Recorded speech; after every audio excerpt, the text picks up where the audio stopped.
Aula 89, sétima aula do módulo Primeiros Socorros. Não deixem de acessar o nosso site www.autoescolaonline.net e baixar o resumo dessa matéria. Dúvidas, sugestões, críticas e elogios, utilizem os nossos e-mails autoescolaonline.net@gmail.com ou ronaldo@autoescolaonline.net. Para aqueles que tiverem interesse em adquirir o DVD com todo o nosso curso em videoaulas, basta clicar sobre essa tarja vermelha e estará sendo direcionado à página de aquisição do DVD. Nós vamos falar agora sobre temperatura corporal. A temperatura corporal é um sinal vital que precisa ser monitorado. Quando a gente fala sobre temperatura corporal, a gente está se referindo à temperatura muito alta ou muito baixa. A temperatura muito alta ou acima do que é considerado normal chama-se febre.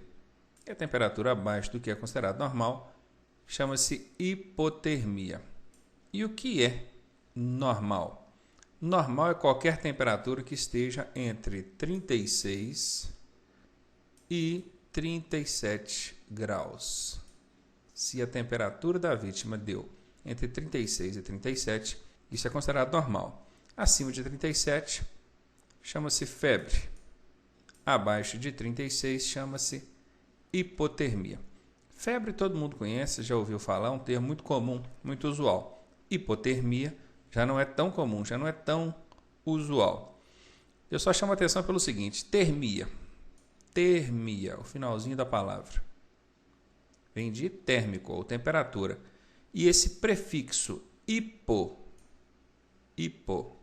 significa baixo, menor, inferior.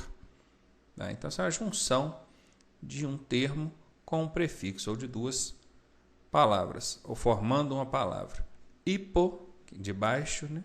Termia, temperatura. Então, abaixo de 36, o nome dado é hipotermia. Vamos aos procedimentos.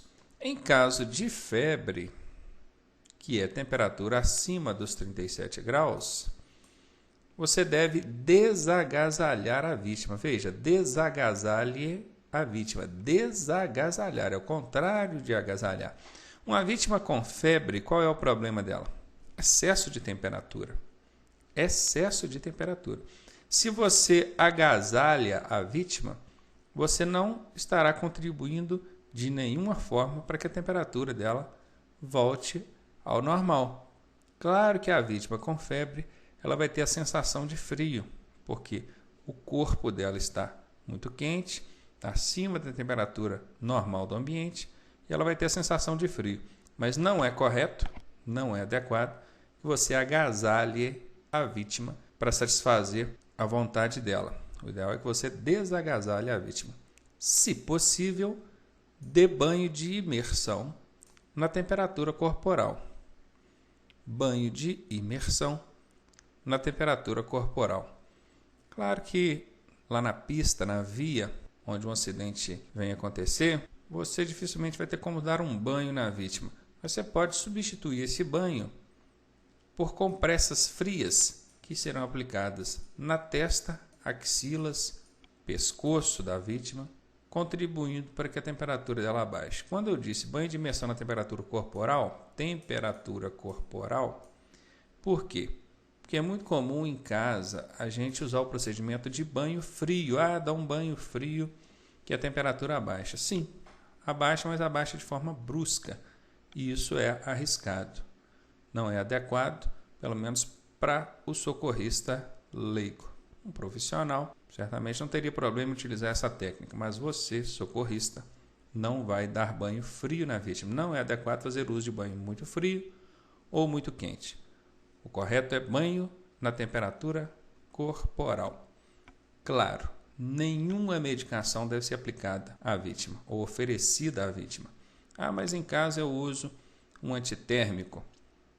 Dou aí algumas doses de um antitérmico, algumas gotas de um antitérmico, uma dose d'água e resolve. Se na sua casa, com seu filho, seu irmão, um parente seu, você faz e dá certo, tudo bem, lá na sua casa.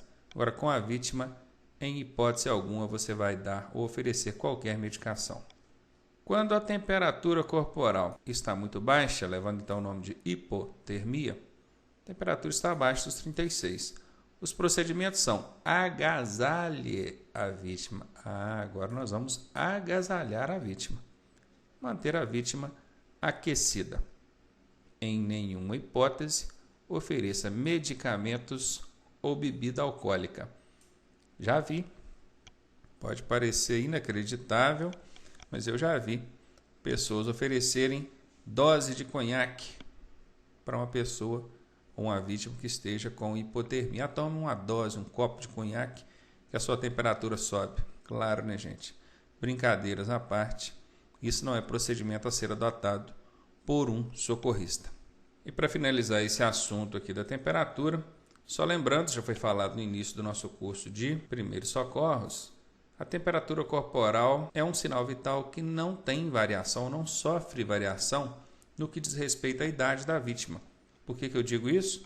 Porque a pulsação, a respiração, o ritmo de pulsação e respiração de uma vítima vai variar conforme a idade dela. Uma criança não tem o mesmo ritmo cardíaco que um adulto ou um idoso.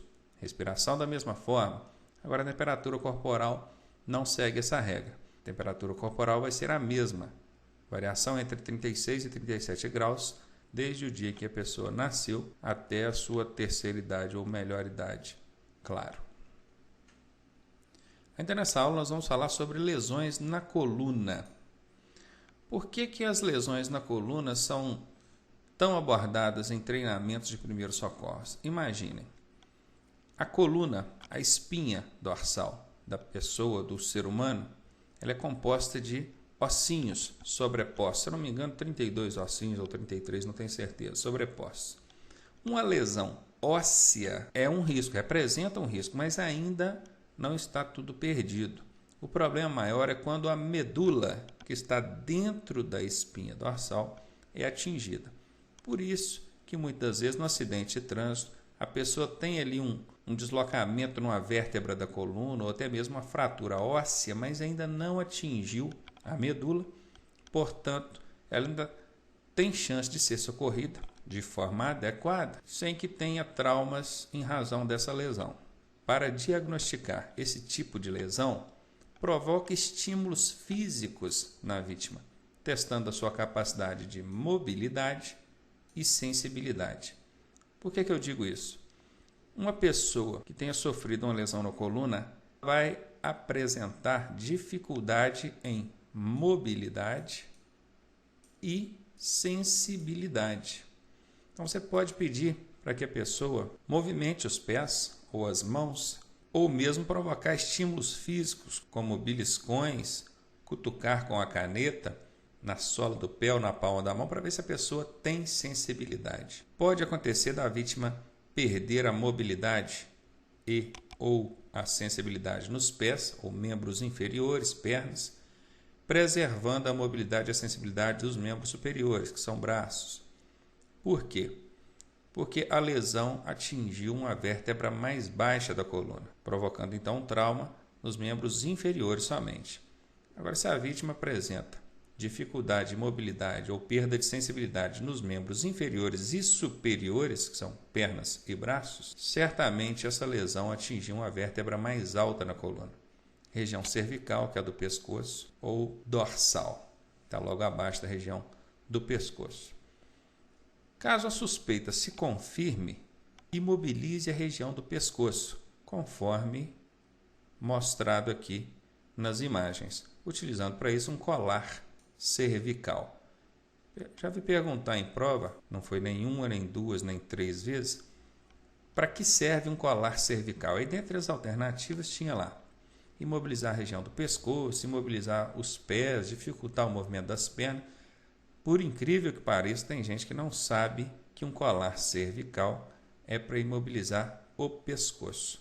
Eu costumo dizer o seguinte, para começar, colar é algo que você usa no pescoço. Cervical vem de coluna cervical, região do pescoço. Tem gente que marca na prova imobilizar os pés da vítima. Infelizmente, isso acontece. E, pelo menos com os meus alunos, eu pretendo fazer por onde que não aconteça. Vocês sejam bem informados que colar cervical é um dispositivo utilizado para imobilizar a região do pescoço. Ah, professor, mas eu não ando com um negócio desse dentro do carro, como é que eu vou fazer? Isso pode ser improvisado. Aliás, quase tudo que o socorrista usa é improvisado. Se você procurar em manuais ou na internet, você vai encontrar ali formas de improvisar. Não vou mostrar aqui para vocês agora, porque a gente está tendo uma videoaula, não tem como eu mostrar aqui na prática como é que funciona, mas facilmente você vai conseguir improvisar um colar cervical, resolvendo então o problema da vítima, pelo menos circunstancialmente. Ainda falando sobre lesões na coluna, se necessário transportar a vítima, utilize uma maca ou qualquer outro material que permita a imobilização total da vítima. Quando eu digo qualquer outro material, entra aí a questão da improvisação, conforme eu acabei de falar. Aqui nós temos um desenho de uma maca. Claro que se a gente tiver uma dessa em mãos na hora do atendimento à vítima, ótimo, né? Excelente, perfeito, é uma maca profissional apropriada para socorrer a vítima. Imobilização total da vítima.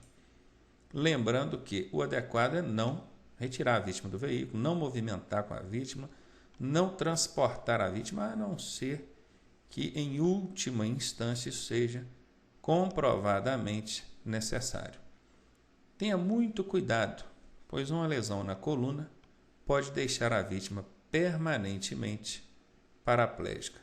Conforme explicado anteriormente, se houve a lesão óssea, ainda não houve a lesão na medula, essa vítima tem grandes chances de se recuperar sem que fique com sequelas permanentes. Mas chega um socorrista despreparado, ou alguém que tenta se passar por socorrista, vamos dizer assim, um motorista despreparado, e faz um manuseio inadequado com essa vítima, ele pode acabar agravando o quadro dela e a consequência é cadeira de rodas, conforme mostrado aqui para vocês. Na próxima aula nós vamos estar falando aí sobre fraturas, entorses, luxações e lesões comuns em acidentes de trânsito. Até daqui a pouco.